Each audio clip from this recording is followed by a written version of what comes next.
A well-regulated militia being necessary to the security of a free state.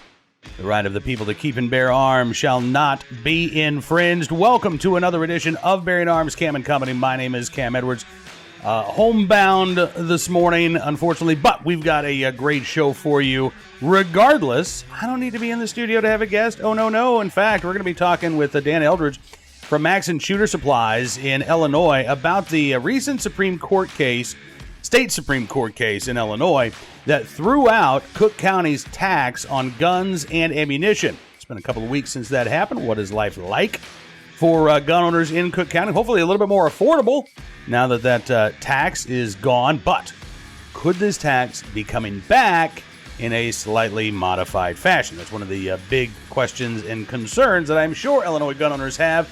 And let's get right to the discussion. Again, with Dan Eldridge from Maxon Shooting Supplies in Illinois. Take a look and a listen. Dan Eldridge, owner of Maxon Shooter Supplies in Des Plaines, Illinois. Thank you so much for coming on the program, sir. Thank you very much, Cam. Nice to talk to you again. It's good talking with you. So tell me, how has life changed for you since the Illinois State Supreme Court decision came down and said, all right, this Cook County gun and ammo tax can't do it, at least not the way the county has set it up so far? Well, it's just been a tremendous victory. We've been engaged in this since 2015 when we joined the suit. It was originally quarterbacked by the late Chris Conti, who you probably know, who was the legislative counsel at the NRA. Chris was just a happy, brilliant warrior for 2A issues, and he's very much missed. We put a lot of time into depositions. We put a lot of time into assembling just supporting documents for the attorneys from Cooper and Kirk, who did a great deal of the heavy lifting here and really did a fantastic job of seeing this through the Illinois court system, first with Cook County judges, the circuit and the appellate levels, and then to the Supreme Court, which is where we really wanted to wind up anyway. I think you did a fantastic job last week of summarizing what the opinion was and what it wasn't. I mean, let's be honest. It was a 6-0 smackdown of the two previous court rulings. It's been absolutely tremendous for us. Part of this odious tax ordinance was that we couldn't embed the cost of the tax in the price of the ammunition or the price of the gun. It had to be put on the receipt as its own thing.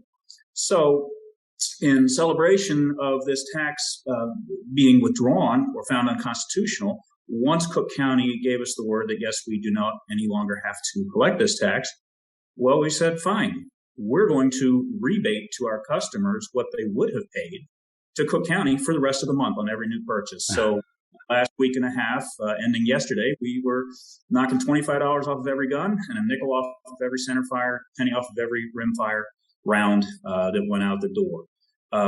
Our customers are very, very happy with this. The results have been tremendous for us. When you look at the sales numbers before and after the repeal of this tax, we're up 65%.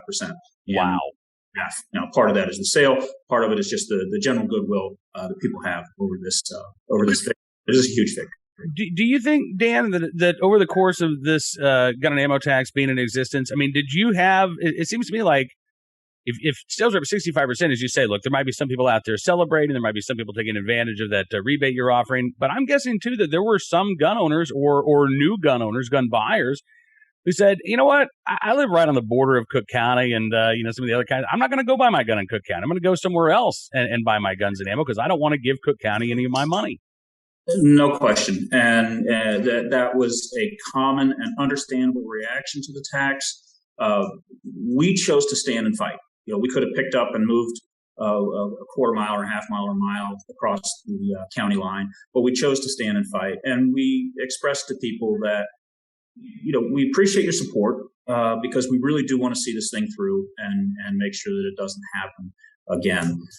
So it was burdensome in that respect, but it was also burdensome in terms of the collection mechanism. So a nickel a round sounds like it would be easy to tally, but it's really not because, of course, ammo comes in boxes of 5, 20, 25, 50, 250, 500,000, whatever.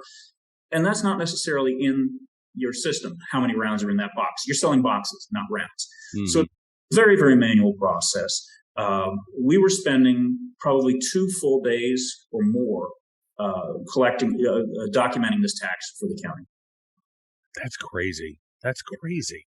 Now, I got to ask, how concerned are you that Cook County is going to come back and try to revise this? Because, as you say, this was a 6-0 Supreme Court decision, but one of the state Supreme Court justices said, look, one of the problems here is that Cook County said it was dedicating this tax to, quote unquote, gun violence prevention efforts, but it really wasn't going to any specific program. It was just sort of, they were going to allocate that money later.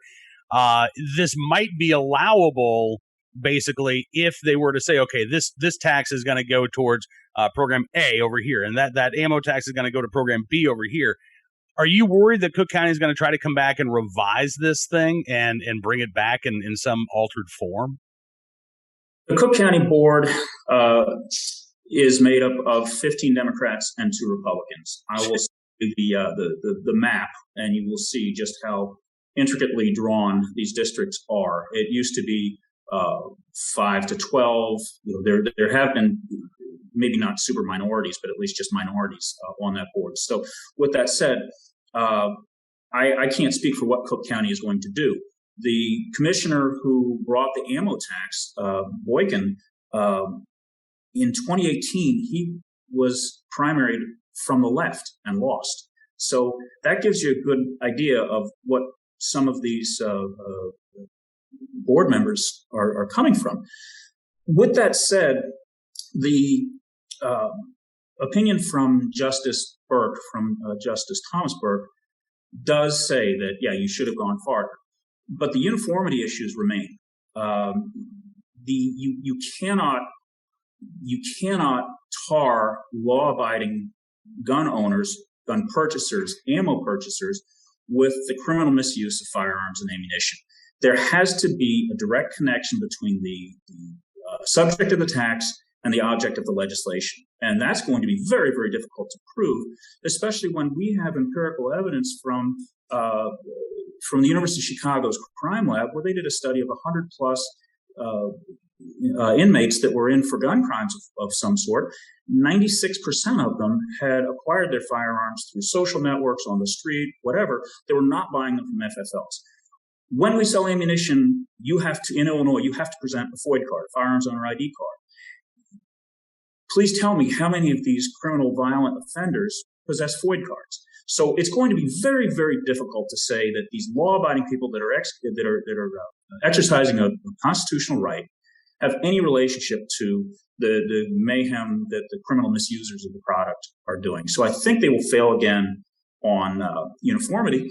And then there's the simple constitutional argument, which the Supreme Court did not address, which is Article 1, Section 22, that basically says only subject to police powers with respect to the right to keep and bear arms, not taxation. You cannot tax the exercise of a fundamental right. And there's plenty of case law to support that. In this case, there was an effort years ago to tack a $25 fee on marriage licenses to fund domestic violence programs.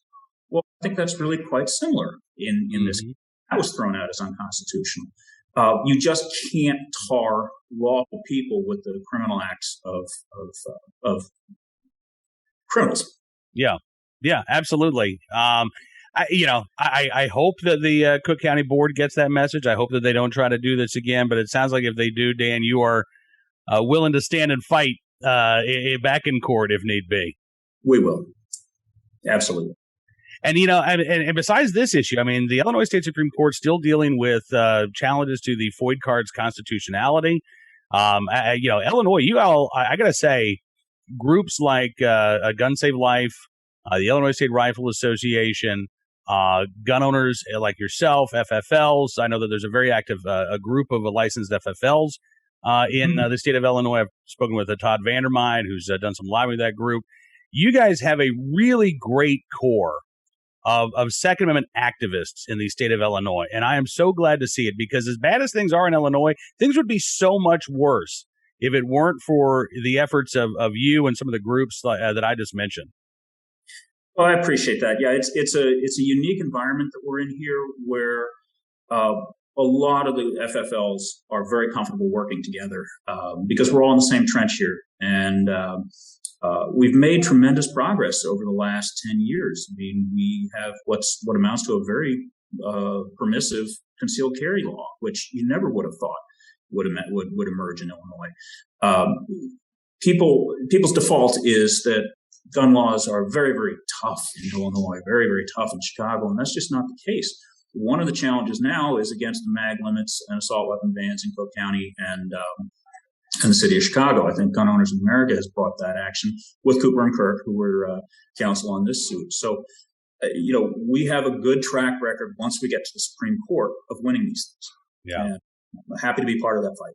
All right, last question real quick. Are you still seeing FOID delays in terms of people who would like to become a gun owner, but they're forced to wait 6, 7, 8, maybe even a year or more before the state gives them their firearm owner identification card?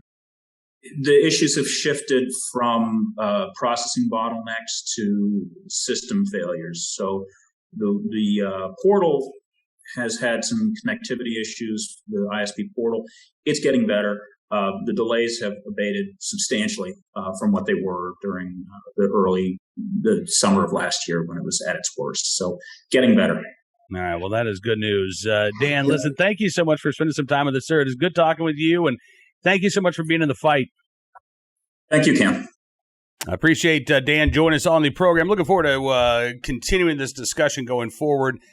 And again, Illinois, we've got Cook County's gun ban. We've got the FOID card lawsuits. There's a lot of action legally taking place in Illinois. Let's turn our attention now to today's Armed Citizen story, our good deed of the day, and our recidivist report. In fact, we'll start there with a story out of Texas, the Dallas area, where police are searching for a suspect in a fatal shooting in downtown Dallas. This happened Friday night. A 20-year-old allegedly shot and killed a 21-year-old. Now, as it turns out, according to authorities, this 20-year-old, Desra Walker Johnson, is in fact known to authorities. They say that Johnson is currently on 5 years of deferred adjudication probation after pleading guilty in March of this year to 3 counts of robbery. So instead of going to prison for 3 separate robberies, instead Walker Johnson got probation, slap on the wrist, and back onto the streets. And of course, now he is facing even more serious charges, and an individual has lost their life.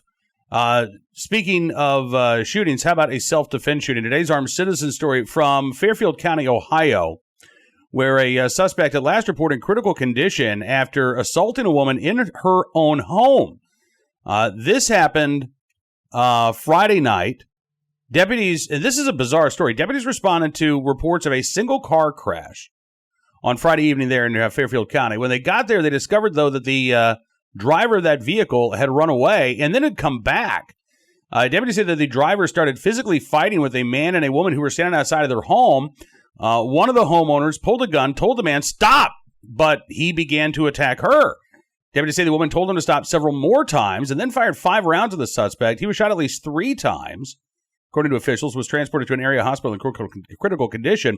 The Fairfield County prosecutor plans to file charges according to a statement, but it sounds like they plan to file charges against the guy who attacked the woman and not the woman who fired shots in self-defense. We'll bring any details and updates on that story as they become available. Finally, today, our good deed of the day.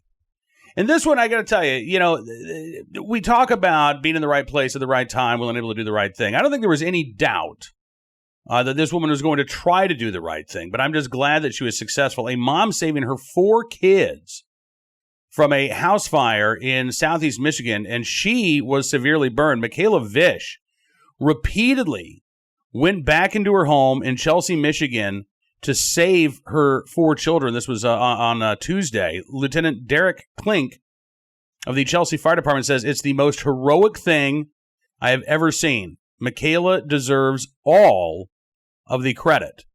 Right now, she is unfortunately in the hospital. She has burns over 60% of her body, but her 4 children are going to be okay.